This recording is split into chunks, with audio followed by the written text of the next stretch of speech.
Dr. Kroll? Yes, sir. Without a doubt, the most popular topic, and I would say occasionally controversial, Yeah. is food plot management, Yeah. what to plant, how to do it, how to set them Right. up, how to be successful. Right. Um, I look forward to you explaining, what you've learned through your experience, and where we're standing here is a good start. This is a great start. This is a warm season plot, and there are two kinds of plots, a warm season plot and a cool season plot. The cool season plots, as their name implies, are planted in the fall, usually late, depends on where you are nationally, late August to late September. In the south, they grow all through the winter, right? And so the deer can graze on them. Over 90 species of vertebrates use them. Graze on them all the way into spring, and then we get into mid to late spring, then they go to seed and they go dormant, okay? Right. Up north, of course, you're gonna have snow and all that sort of thing, so you got a real problem with that. So that's the problem up there. A warm season plot is one that we plant at spring green up. Hopefully it grows through into the summer, and the deer have it when they really need it, when all the natural vegetation is going bad, okay? That's the theory, and we've spent almost 50 years trying to figure out how to apply that theory, okay? Now, there's not a plant out there that's on the market that we haven't analyzed in the last 50 years. We did the first food plot research, and we know what we're talking about. People ask me all the time about plants, and the problem is that the market is full of unrealistic expectations, phrases like throw and grow and all the things that makes it look like you don't have to work, but there's nothing simple to this. That doesn't work. Yeah, that doesn't work. That doesn't work at all. So let's talk about a food plot. First of all, you need 3% of your land in food plots, okay, 3%. So if you got 100 acres, you only need 3 acres. Okay, so you don't have to have a lot. A 1 acre food plot is equal to 100 acres of woods. That's amazing, isn't it? It sure is. This plot here, before we let the deer eat on it, we had about 12,000 pounds of highly digestible green material. Right, you can tell from what we're seeing here, they've been grazing in here. How different is this than when you open the fence? When I opened the fence, it was this tall. So Wow. They've eaten a lot. I was here this morning and saw 2 massive bucks and a yearling enjoying it, so I can tell you it works. So what are the normal gotchas? What are the mistakes people make with food plots? Oh, there's several. First of all, let's take the cool season ones, especially in the south. First of all, the biggest mistake is people don't take soil samples, they don't do the preparation, they just go out there and think that they're just gonna tear up the ground and plant something. So you gotta do your homework, go to our sections on collecting soil samples and analyzing soil analyses. But here's one in the south that is a real no-no. People are gonna plant their cool season plots, okay? In the south, everybody hunts doves. So when they try to combine opening day of dove season with a work day to plant their food plots. It usually occurs about the 1st September. Bad. What happens around the 1st September? First of all, it's drier than all get out. You usually get a little shower that runs your dove season. Okay? Right. And then if you plant then, your plants are going to come up, and then it's not going to rain again for a month, and you're going to lose them. You're gonna fail. So yeah. that's one of the big mistakes that people make. Not planting at the proper time. Planting too early. These peas right here, these are Dr. Deere peas. They have to be planted when the soil temperature is about 60 degrees. If you plant them earlier than that, they will not come up, and if they sit there too long damp, they will rot. So you have to plant at the proper the soil temperature. Another one is soil depth. The planting depth is, we go back to the throw and grow, that people want to throw it on top of the ground, is every variety of plant. That's why you can't buy them in a mixture, has a specific depth that it has to be planted. Clovers have to be planted in about 1/8 inch of soil. Oats, buck forage oats have to be in 1.5 inches to 2 inches. Okay, that gives them a lot of root development, makes them very drought hardy, and makes them also cold hardy. So you got to have the proper depth. So you can't go out there and throw oats and clover out at the same time, because you're going to have a problem. Right, and you also, when you're purchasing seed mixes, a lot of times it's anybody's guess what you're actually getting in the bag. So your recommendation is to buy the individual seeds and deal with them by the label. Yeah, buy pure seed. Don't buy mixes. I guarantee you, and we've analyzed, I don't know how many brands out there, but if you look on the back, it lists the varieties that are in there. The first one listed is the one that's most abundant. I guarantee you that's the cheapest plant there is out there. And if you go out on the internet and look at what the recommended planting rate for each per acre, you'll see that they're grossly undersupplying the planting rate. So well, and that's a very unpopular opinion, I'm sure. Oh yeah. But we're not here to tell you necessarily what you want to hear. We're trying to give you the best chance to be successful the first time out. One big challenge up north is what do you do for a cool season plot in the winter? All right, what works there in your experience? All right, here's what we do: is we plant. Quite frankly, let me back up and I'll answer your question. I said we've tested it all, and in almost 50 years, here are the winners, pure and simple. In the South, for warm season plots, a grain such as corn or low prussic acid millet planted with cowpeas is the only thing to plant. Okay, the only thing to plant. In the North, we plant corn and soybeans because the cowpeas won't grow that far north because the temperatures are too cold.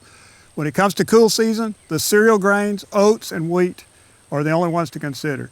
And every time we've ever given deer a choice between oats and wheats, they're going to eat oats first.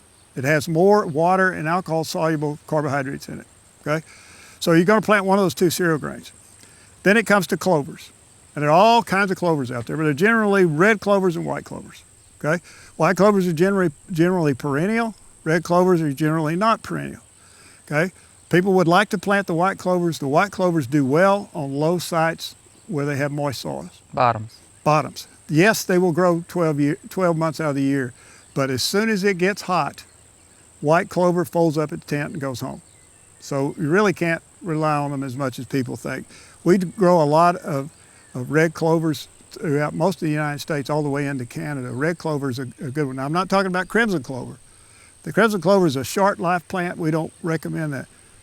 Red clovers will grow, if there is a plant that will grow in the South and the North, it's red clover. So those are the only ones we look at. Now, chicory is one that we've added. It's a great plant. It has to be established in the fall when it's cool and wet. But perennial. And it sends a taproot down about this long, and it will last 5 to 7 years. All you have to do is control competing weed vegetation in it. So. Well, I've seen several of your food plots, and I've noticed that you will overlap. You'll layer the planting. Right. Why don't you talk about that for a second? Yeah, this pea patch right here is, we'll talk about the fences in a second, but we've opened it up about a little over a week ago. And they're gonna eat on this. We'll allow them to eat on it until this is the middle of August. We plant here the last week of September, our cool season plots. So whatever is left, and this is our weed control for our cool season plant. We'll come in and mow it, and we'll no-till through it. We'll drill right through it, and we'll plant our buck forage oats and also some red clover through this. And then when it get back to the spring again, believe it or not, we actually spray our oats when they're starting to go to seed, which sounds counterintuitive to people, but we spray them and we'll put them down as a nice thatch, and then we plant the peas through them. But we let our cool season plot down here in the South go all the way to June. Now up north we don't do that. You know, they're gonna. Our strategy is totally different there. Here's what we do in the North. We try to plant a little. We plant a little earlier in the North. Our cool season plots. We try to grow as much forage as we can. We call that forage banking. What we want then is we want to get early snows and get a blanket of snow on that plot.